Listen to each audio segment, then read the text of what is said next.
been a bad year for Trump. See, as the year ends, the hacks must splice together their annual scorecards. And yes, they confirm Trump did badly. Well, except for ISIS. Getting rid of ISIS, that's a good thing. We destroyed modern-day Nazis. But other than that, it was a bad year for Trump. Except for the judges, Gorsuch and all those other strong appointments. But anyway, terrible year for Trump. Except for the economy and stock market's on fire. Consumer confidence is soaring. But beyond that, it has been awful. Except for the new energy policy, the approved pipeline, the new drilling, the spread of fracking, gas prices flat as a pancake. But I'm telling you, it's still a bad year. I'd hate to be Trump. He's got no singular achievements. Well, okay, there is that tax bill, which granted has been improved since its first draft.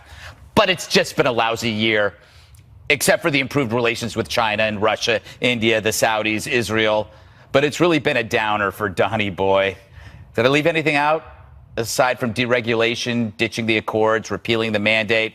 Oh, and also driving Eminem nuts. That's kind of awesome. So what's the lesson from Trump's bad year? That when compiling your year-end condemnations of Donald Trump, it's a lot harder than it looks. What started out as evil was downgraded to incompetent, and now looks pretty damn effective. No wonder the media looks so sad, which has now been downgraded to miserable. All right, interesting little fact I learned today, Dana, right after they are actually doing a revote of the bill tomorrow. Why would they revote? It's just a technical glitch, really, because there are 3 provisions in the GOP tax bill that the Senate can't have voted on. Anyway, basically, they just have to realign the bills, and it's a technical thing. There's no problem. The tax bill. They got to get the bills in line. Yeah. Yes. That's all. All right. Big deal? I think it is a big deal. This is something that the president's been working really hard on. He's been around the clock and talking to constituents and trying to get support for this. They really were anxious to make sure to get some kind of good legislative accomplishment prior to the close of the year, especially with Christmas and whatnot. So this, to me, I think can only be viewed as a positive. It's definitely steps in the right direction, and he seems to have been able to coalesce some good broad-based support, even from people who haven't traditionally supported him or his legislation in the past. So in that sense, yes. And it's also important because it's one of the main campaign, promises that he made when he went across this country to try to engender support for his movement, for the working men and women that he said were left behind, to say, listen to me, I will give you relief. You will feel it, you will see it, and it will be something that's tangible for your families. Jesse, I'm going to play you some sound from Nancy Pelosi, and I'd like you to respond to it. Yes. Do you have to? Because it's the one thing you hate more than speed metal. It's a close call. Let's roll what she felt about the bill. This is the worst bill to ever come to the floor of the House, with stiff competition for what some of the things they've tried to do. The worst bill in history.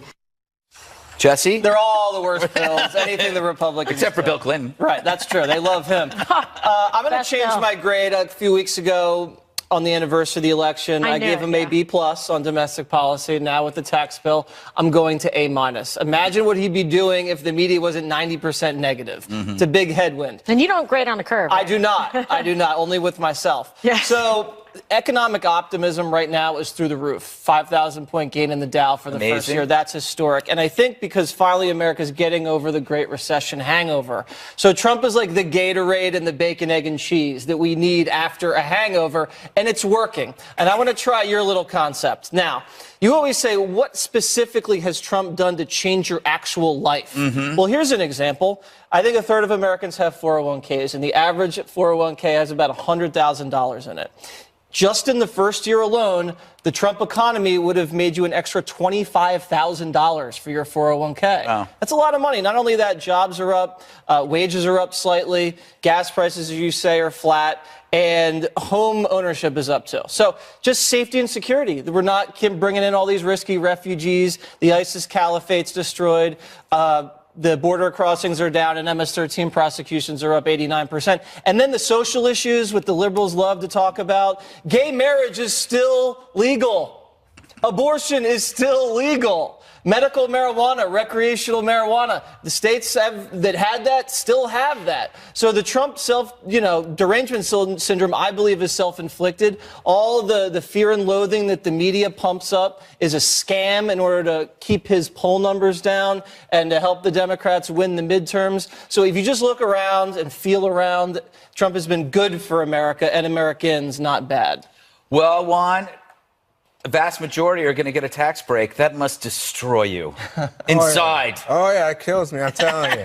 I'm telling you. This is so ridiculous. I have no idea even how to listen to you guys anymore. Some days it's just I know the feeling with you. Man, it's just unbelievable the way you put lipstick on a pig. It's unbelievable. Well, that's a great line. Haven't heard that one before. Because, let's just not view what Juan Williams has to say. Let's think about what the American people have to say. Okay, go to the polls. The polls say, Oh, here we go. Didn't we just talk about 32% approval for Donald Trump at the end of his They first don't year. have to like him. You know what? You don't want to hear that. No, How about the I tax can hear bill? it. How about the tax bill, Greg? 55% of Americans oppose it. 66% say it's helping only the wealthy. Because the media has distorted it. Oh, yeah. The vast majority are getting tax breaks. How can you argue that? Because you know what? You are counting crumbs while the cake is going to the 1%. $2,500 And then is you crumbs? say, oh, gee, what's wrong with you, Well, I guess little when you're people? rich, Enjoy your $2,500 crumbs, is a little crumb. people. Little people, just eat up and celebrate our dear leader, Donald Trump. $2,500 is a crumb. Oh, get out of At there. least they got crumbs. Let me tell you. Oh, yeah, that's a... They just took the whole Is cake that with your Obama. argument? Your argument is Obama at least just they took the got whole cake. crumbs. I can't believe this. At least they Hey, got listen, crumbs. a crumb is Everybody at something for a home- middle-class everybody person, at but home, for did you someone hear else, what it's this a guy whole just wedge of said? cake. At least you little people got crumbs. They've been robbing us blind, the get out federal of town. government, for the Oh, last there you 8 go. years. Finally, the You know what? voters brought in Republicans to give them some of their hard-earned money back, Yeah, and let me you just don't want say, them to have it. Your condescending attitude towards the American people. But you're just Condescending one. That's why you're a The Trump middle guy. class got savage yeah. during the Obama years. Finally, things are starting to look good again, and you're not liking it. Let me pick on Kimberly Guilfoyle. Because, Kimberly, you said that Donald That's Trump a went fight you're across gonna the lose. country. Yes. And you said Donald Trump said to the American people, I'm never going to forget you. I'm standing up for the forgotten man and woman in this country, the working class people. That's what I said. Oh, and guess what? What? Guess what? If this was a populist bill, it is a huge failure even by that standard because it doesn't help the working class American. Bottom line, you can say that all you want. You can shape-shift your I'm just polls. making stuff up. Okay. You are. Sometimes, yes. But the fact of the matter is it does provide economic relief and tax cuts for the majority of middle-class families. So here's the thing. They're actually going to get this, maybe even early part of next year, be able to feel some of this benefit, and then it's going to be tangible, and then you're going to see the numbers go up in the poll. Yeah, if he was worried about polling, and if he thought it was so determinative, then he would have thought that he was never going to win the presidency. He's doing this because it's the right thing to do and because he promised it and he has integrity and he cares about making an economic improvement. Let me just say, he's doing And by this. the way, record numbers, look at the Dow already, 5,000 points. Hey, up. Obama Record did numbers. better in his first year in terms of the stock market's performance. Obama did better last year in terms of job creation than Trump has done this year. And here's something from Nancy Pelosi, Jesse's favorite. A lot of credit. 83% of the benefits of this tax bill go to the top 1%. In fact, 60% go to the 0.1%. What you call a crumb might look like a crumb from your lofty perch, yes, multimillionaire Juan Williams, but to real hardworking Americans, it's a little bit more money in their pocketbook. You can't fool and people. It's their money. Oh, it's their money. Not yours, That's Juan. why it's going to the Not corporation. yours.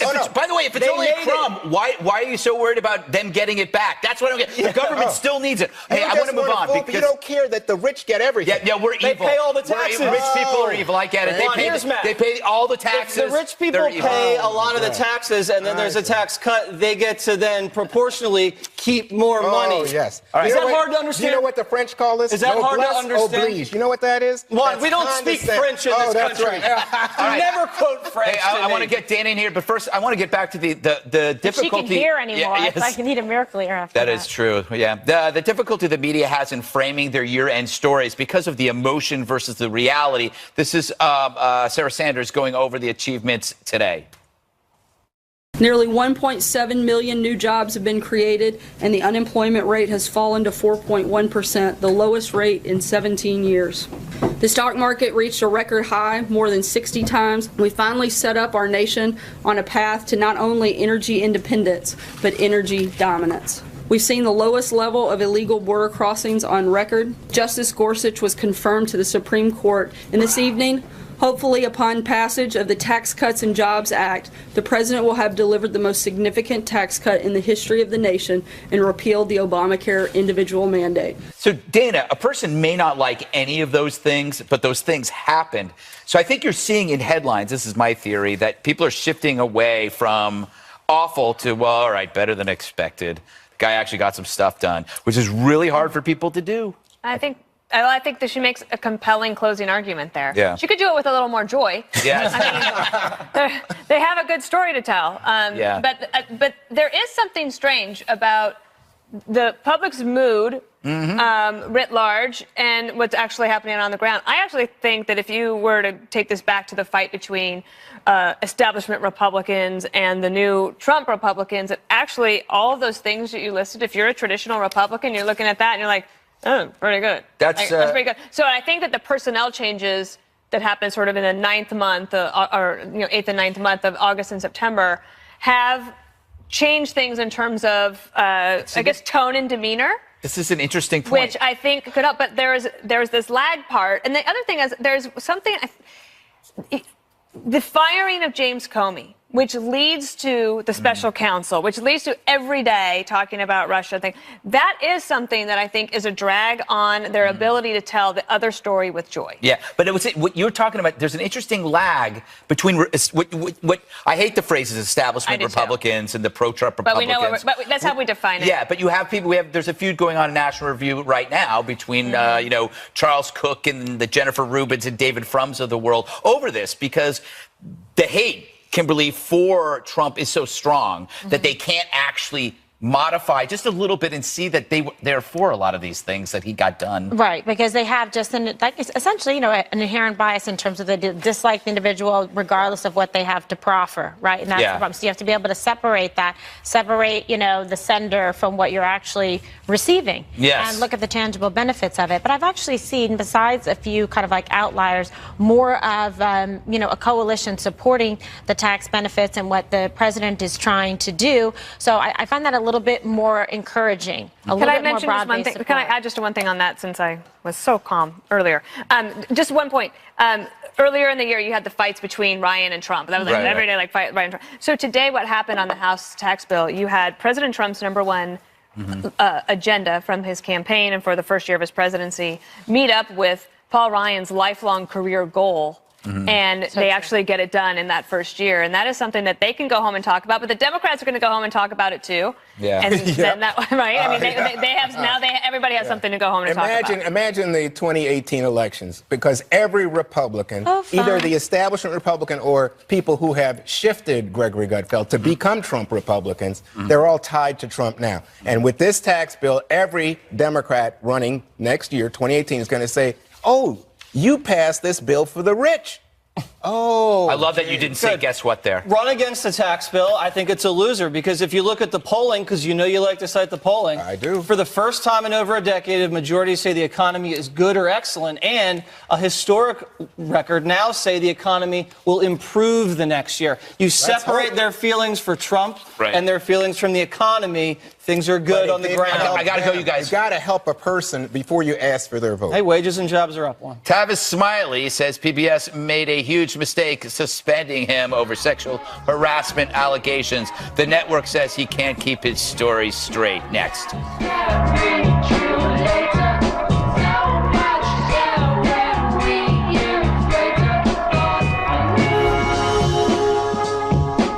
Because I'm all about that bass, no trouble. I'm all about that bass, no trouble. I'm all about that bass, no trouble. I'm all about that bass. Tavis Smiley has been sidelined from PBS after the network said it found credible allegations of sexual misconduct. But the talk show host still insists that he's done nothing wrong.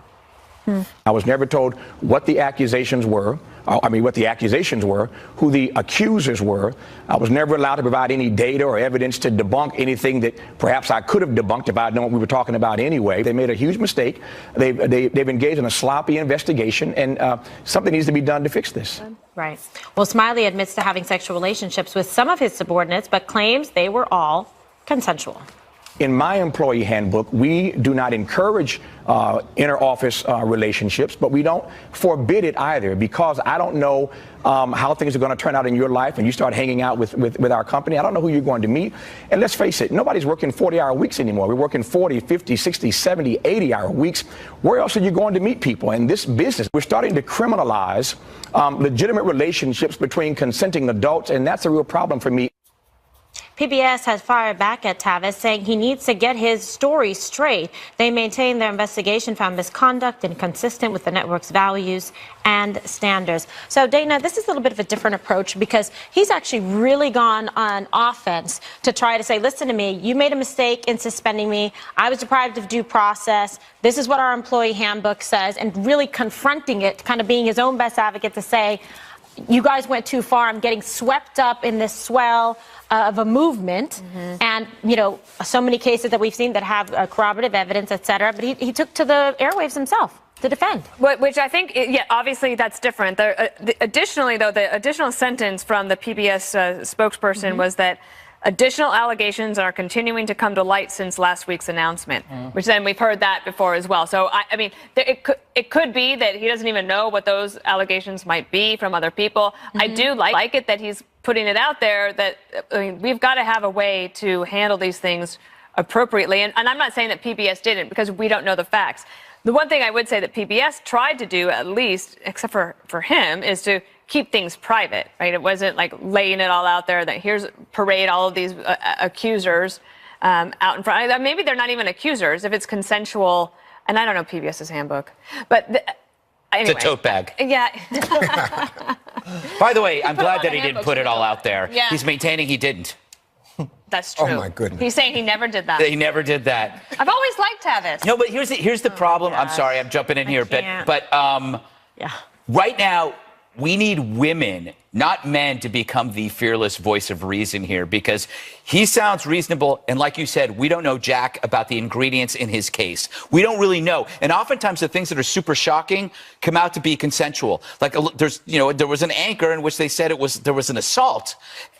We never heard more about that assault in Sochi. Remember that? And I'm trying to figure out, maybe something did happen. And then you hear things that are mild, and you are about to defend them, and then you find out, oh, man, like the Dustin Hoffman stuff turned out to be pretty creepy. Right. I didn't know that stuff. So we don't know the ingredients in these things. But what we do need is we need women to come out and talk about the fact that when we are conflating and putting these things all in one bucket, we're going to start hurting your fathers, your brothers, your sons, your grandfathers. Or your business. Or your business. But, I mean, actually thinking about having a dad who's, hasn't been dating for a while, who goes to a bar and says something stupid. It's like, or I don't know. I mean, like, they're conflating language and stupid behavior with all-out assault. And no one's going to listen to me about this, but they're going to listen to women who are going to start talking about this, because they're going to see that if this doesn't stop, everything will be cast as assault, and we will no longer be talking to each other. Young people will not take the risk of actually talking to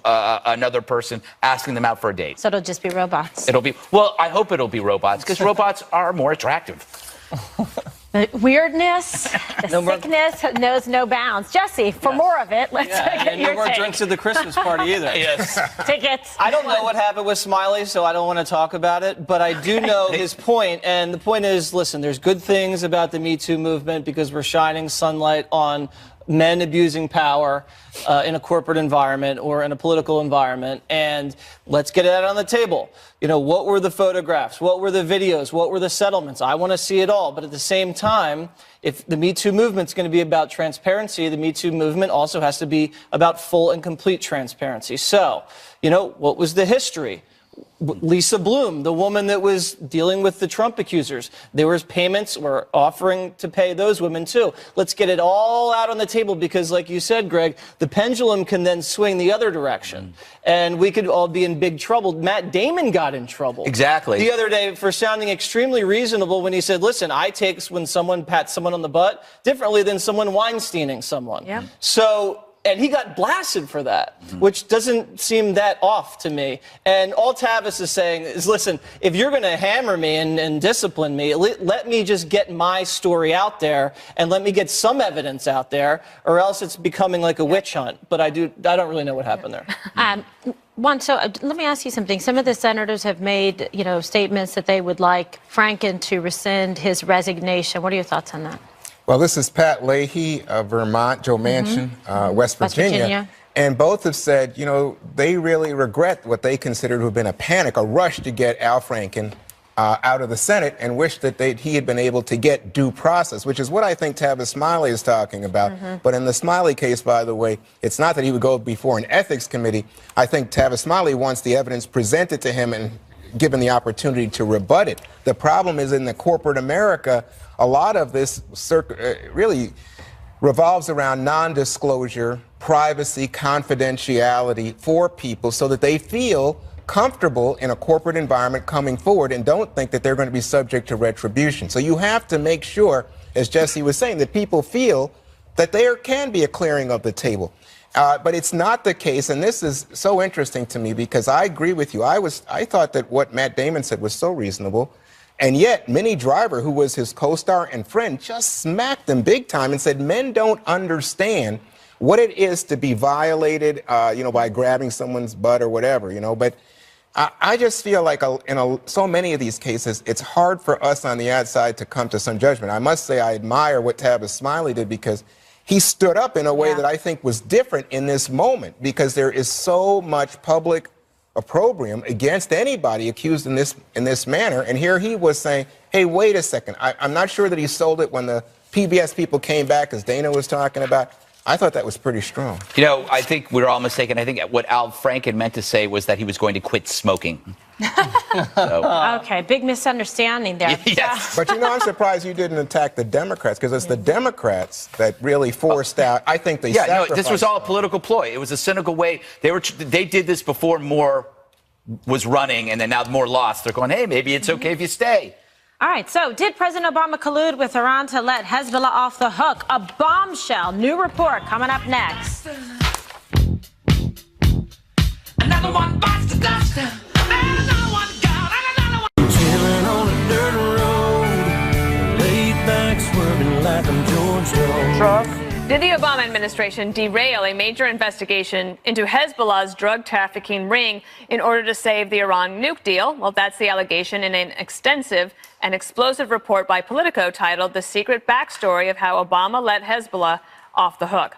The expose claims officials in the last administration threw roadblocks into a DEA operation called Project Cassandra, designated to track Hezbollah's criminal activities. Why? To secure a deal with a country that backs the terror network. That would be Iran. Marie Harf worked at the State Department in the Obama administration, and she disputes the story. I was part of the negotiating team that got the Iran nuclear deal done. And until Politico wrote this piece, I had never even heard of this program. The Politico story, this narrative in it, is just false. And there's no evidence in this story to back up their allegations. They quote a couple of low-level ideological sources who clearly don't like the Iran deal, but everything I know just doesn't back up this narrative. In 2016, for example, the Obama administration's DEA did take action against Hezbollah's drug and laundering operations. So this story is a hit job, honestly, with no truth behind it. Okay, so Greg, she's strongly pushing back against it, but what do you think happened? I don't know. I read the article. It seemed pretty strong to me. I mean, what a contrast. The president excuses a terror group. The next one obliterates one. And I think about this. When it comes to our country, everything is on the table when it comes to defending it with Trump. But when it came to Obama's legacy, everything was on the table, including our security. And that's what this was about. This was about preserving President Obama's legacy. He wanted a Nixon in China moment with Iran, and that meant making a lot of strange deals. And his disciples willing to sacrifice safety. I mean, Ben Rhodes pretty much said this was, you had to lie, you had to cover this thing up to make it work. He kind of bragged about that in that article, Jesse, when that came out last year. All roads. That guy had a whole, I guess, fake news propaganda stream that he enacted, and the media was willing participants. But I want to push back on what Marie Harf said. She said that the DEA under Obama took action in 2016 against these Hezbollah guys. That was after the deal was signed. So it didn't matter at that point, and that's their talking point. Let's look at some of the real things these guys were up to. This Hezbollah group, money laundering, cocaine trafficking, and arms dealing.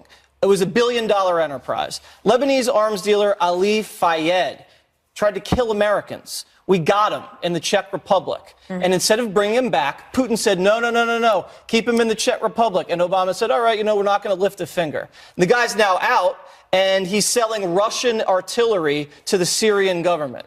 So basically, Putin's favorite arms dealer, Obama let him go. Imagine if Trump had done that. Then you have this other guy, the Ghost. Huge cocaine trafficker, also tried to kill Americans. The Obama DOJ let him off the hook, too. And now what is he doing? Selling chemical weapons to Bashar Assad that he used to kill his own people. And it's not just low-level ideologues that said this. This was Obama-era Treasury official Catherine Bauer, on the record, testified to Congress. Under the Obama administration, these Hezbollah-related investigations were tamped down for fear of rocking the boat with Iran and jeopardizing the nuclear deal. And also, in foreign policy decisions, it can get murky and it's not always clear-cut. If this did happen, was it worth it? No, I don't think you ever do something like that. I think if there was, in fact, some kind of criminal conspiracy, I think that's a separate issue. If you wanted to negotiate an Iran deal, which had to do with stopping Iran from developing nuclear weapons.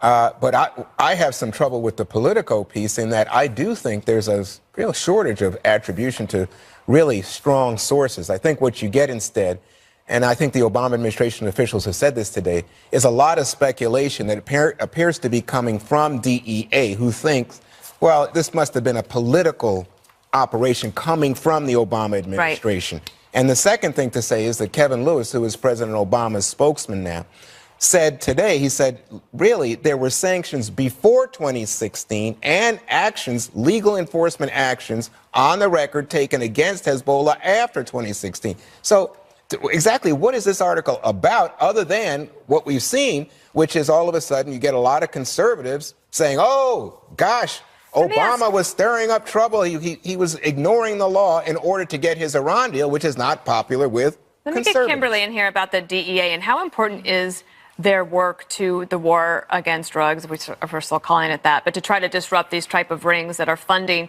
terrorist activities but bringing a bunch of drugs into the United States. Yeah, I mean, it's really pivotal. You can't even imagine the amount of lives, impacted by the hard work that they do. They're really going to be unsung heroes in terms of people just sort of, okay, DEA, sounds good. We know they're busy, but they don't realize the impact because so much of what they do also serves as a deterrent and really prohibits some of the criminal conduct, the consumption. With drug dealing comes weapons, arms dealing, all of the above. So many of it ties together, and they work with ATF as well. So they kind of coalesce in terms of the two agencies working together. And, I've just seen that they've been very good in terms of their ability to do these investigations and really curtail the amount of drugs coming in this country. And both of those heads of the DEA and the ATF are still open, but the White House told us today that they expect to nominate somebody in the new year. So we'll see. All right, Stephen Colbert's found a new way to lampoon President Trump. It's via cartoon. Next. What you wanted, you were what I needed, and we could meet in between. Shake it up. This is cute. Stephen Colbert spends 5 nights a week bashing President Trump, but that's not enough, apparently. The Trump-hating comedian is now turning to cartoons to mock the presidency in a new series on Showtime.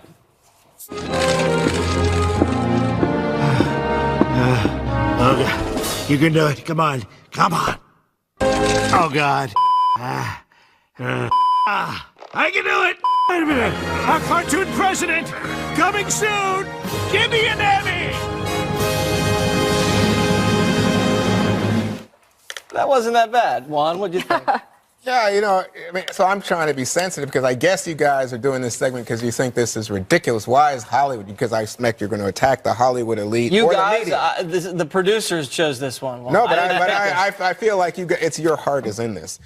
What do you mean by you guys, Juan? That's insensitive. Oh yeah, you guys, you conservatives. I shouldn't say that. Oh, I'll leave it alone. Go ahead. I'll leave it alone. No, I think it's fun. I mean, let's have fun. I mean, people have fun, but the question would be, is it actually going to be funny? Because if it's just about mocking Trump, everybody can see it anywhere. Well, it's mostly about getting the young demo, 18 to 35, love watching Trump get attacked on television, and that's what the executives want to do. Well, he also, took this tactic in the beginning, and even though he was struggling at first, his ratings have seen, increases and improvements in numbers. So he's pretty much programming, for the ratings, and what he's seeing works. So he's going to get that, segment of the population, and then what? Eventually, they're going to get a little bit bored with that. So he'll have to come up with a new shtick. His funniest stuff was when he was at, Daily Show. Right, and that's probably the carryover audience that he's looking to get. Those Daily Show people. I imagine, so my question would be, is there a market for it? Because there is money in all things President Trump. So if you are here, Fox doing great. If you are over at NYT, they've got increased subscriptions, more engagement than they've ever but had. I thought the New York Times was failing, Dana. Right, well, but there's money in that too, right? Like all of these things are used to make money. Right. I'd be curious if this is actually successful and if it will rate. The one thing about that younger demographic, 18 to 35, studies show that if you vote for a certain party for your first 2 elections, you will probably vote for that party for the rest of your life. So the fact that the millennial generation is the largest generation and baby boomers are the next generation to die off, I do think that if you're a long-term planner and a demographer, if you're trying to loop people in, this might be a way to do it. My first time I voted in a presidential election, I voted for the Green Party candidate. Really? So I don't know How'd if that holds. For you? But did you do it a second time? No. See, study holds. He thought green meant money. For Jill Stein. Jill Stein, no, because Putin told you. No, she's caught up in the Russia investigation. That's right. All right, Greg, is this funny or not? I don't know. I can't judge because entertainers just have quite a challenge. How do you make Trump more entertaining than the real thing? It's true. Yeah. He's better than Alec Baldwin playing Trump. I don't think a cartoon's going to cut it because you're 2 steps removed. And this is also more evidence that this is the most free the media and entertainment industry have ever been in their lives.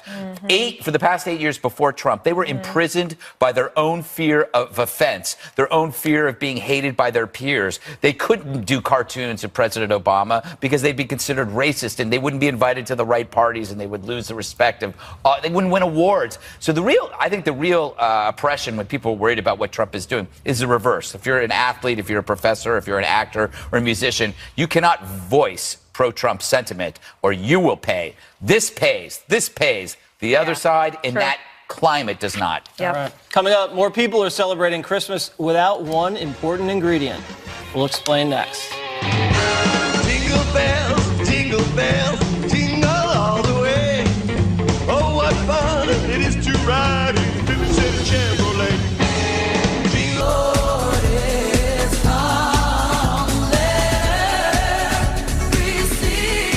Christmas around the corner. Americans seem to have the gift-giving down pat, but the role of religion in our celebrations, well, sadly, declining.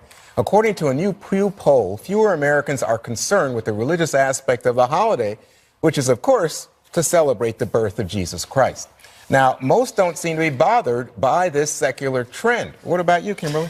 Listen, I actually really like a religious focus at Christmas. I think it's very nice. I grew up with that. I went to, all private Catholic schools, and it was part of the tradition. We went to Mass every week, so I actually really enjoy all the musical aspects of, Christmas and the meaning and the birth of Christ. And so that's something to me, it's always been very uniform, very warm feeling for the families. It's nice to raise your children that way. Like I've raised, Ronan, and I'm with an appreciation of that Christmas isn't just about getting gifts of the latest toys or computers, but it's about really, the spirit and the gift of life and appreciating those. But does it bother you that now more people are saying it really doesn't matter? Yes, in fact, it would, since that I just eloquently and beautifully expressed how much. But I know how you Jesus feel and how Christmas. you are leading your life. But I'm saying, does it bother you that most people are now saying, well, no big deal? I enjoy it. celebrate. That's my personal decision. Okay. Maybe other people want to do that, but I don't know. This is how I was raised, so to each his own, so to speak. But I'm sure if they spent Christmas with me, So, Jesse, they'd the like it. millennial generation is really at the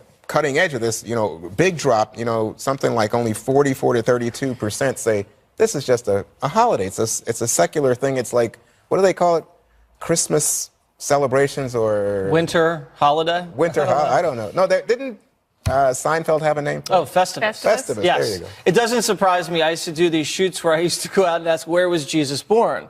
Remember, one young person said Jesus was born in Europe. And I said, no, Bethlehem. And I said, well, do you know where Bethlehem is? And he said, Pennsylvania. Oh, my God. So it doesn't surprise me. I'm not going to... He knows his U.S. geography. Right. I'm not going to say, the world's over because this is going to happen. But it's important that, things like these and these holidays are anchored towards some kind of religious story. And that's fine. But as long as people are there with their families, around the tree, exchanging presents, I still think it's a very significant holiday. And I'm not going to say it's all gone. Oh, by the way, Dana, 90% of us Americans say they celebrate Christmas. Good news?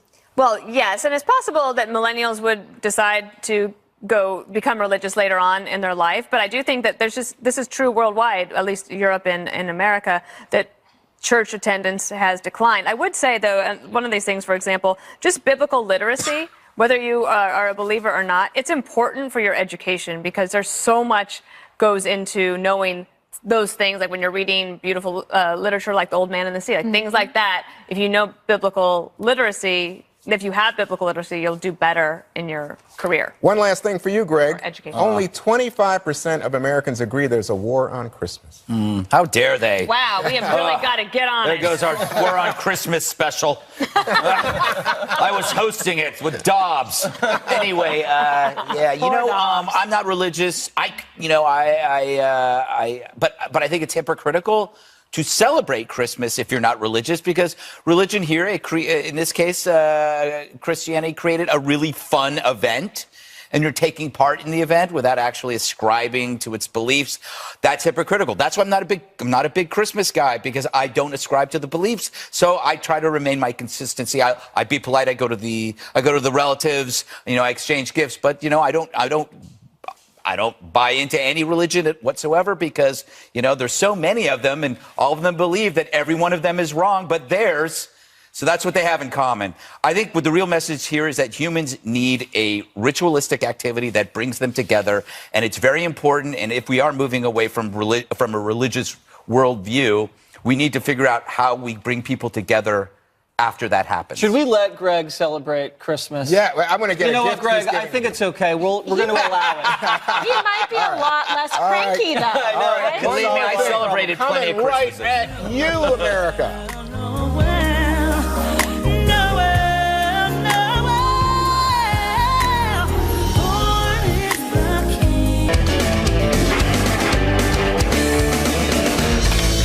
Time now for one more thing, Kimberly. And a story that reminds me of Greg Gutfeld in every way possible. Uh-oh. There's a story about the Grinch. This is what happens when you don't accept the true spirit and meaning of Christmas into your heart. So a little boy was watching videos. His name is Tylen Pittman of Mississippi. He's 5 years old and quite charming. So cute. And he's so adorable. He's watching the videos. He's very worried about the Grinch stealing Christmas, so he takes matters into his own hands. Yes, he wants to be a police officer when he grows up. And he called 911 to ask the cops for help. Take a listen. This is the Byron Police Department. Watch for the Grinch, because the Grinch gonna steal Christmas, okay? Oh my God, look at how cute. So here's the best part. So then the police took him over to the station to put the Grinch into jail, which he loved. So who doesn't want to send the Grinch to jail? That's so funny. Yeah, and he loved it. It was a great experience for him. And it's Great. super adorable. Teach children lies. Teach them lies. Teach. How heartwarming. Don't ruin it. I won't. Jesse. All right, the Lakers retired Kobe Bryant's jersey last night. It was a spectacular event. He's from Philly, so we got to give him a love. Here he was right there, third-time all-time scoring in the NBA behind Kareem and Karl Malone. 5 NBA championships, MVP once, 18 All-Star games, amazing player. And he had some great advice for his young daughters. Take a listen. It's not the destination, it's the journey. And If you guys can understand that, then what you'll see happen is that you won't accomplish your dreams. Your dreams won't come true. Something greater will. And if you guys can understand that, then I'm doing my job as a father. Excellent. There he Thank is. you, Jesse. Jesse. All right, real quick. If you go to the Conservatarians podcast, it's on ricochet.com. I appear on their podcast, and we count down the best albums of 2017. That's ricochet.com. Go to the website. Yeah, they put my head on somebody's body. Oh, okay. I hate it when they do that. All right, Juan. Is that your tattoo? All right, so my wife and I have been working on year-end charitable giving, but we can't compete with baseball pitcher Cole Hamels, MVP of the 2008 World Series. The Texas Rangers pitcher and his wife Heidi donated a $9.4 million mansion in Missouri to Camp Barnabas. The camp works as a Christian site to help people with special needs and chronic illnesses. Hamels says Barnabas makes dreams come true, and we felt called to help them in a big way. Excellent. By the way, this you. guy started All a right. foundation, and he's adopted children, Dana. Very nice. Right on. children Okay, this are is the great. most important gift that you will get this year. More Yes. important than the wine, the I annual need it. Jasper calendar. Ooh. I know that Greg won't want his, so we'll be selling it on eBay. There you go. I will be selling this on eBay.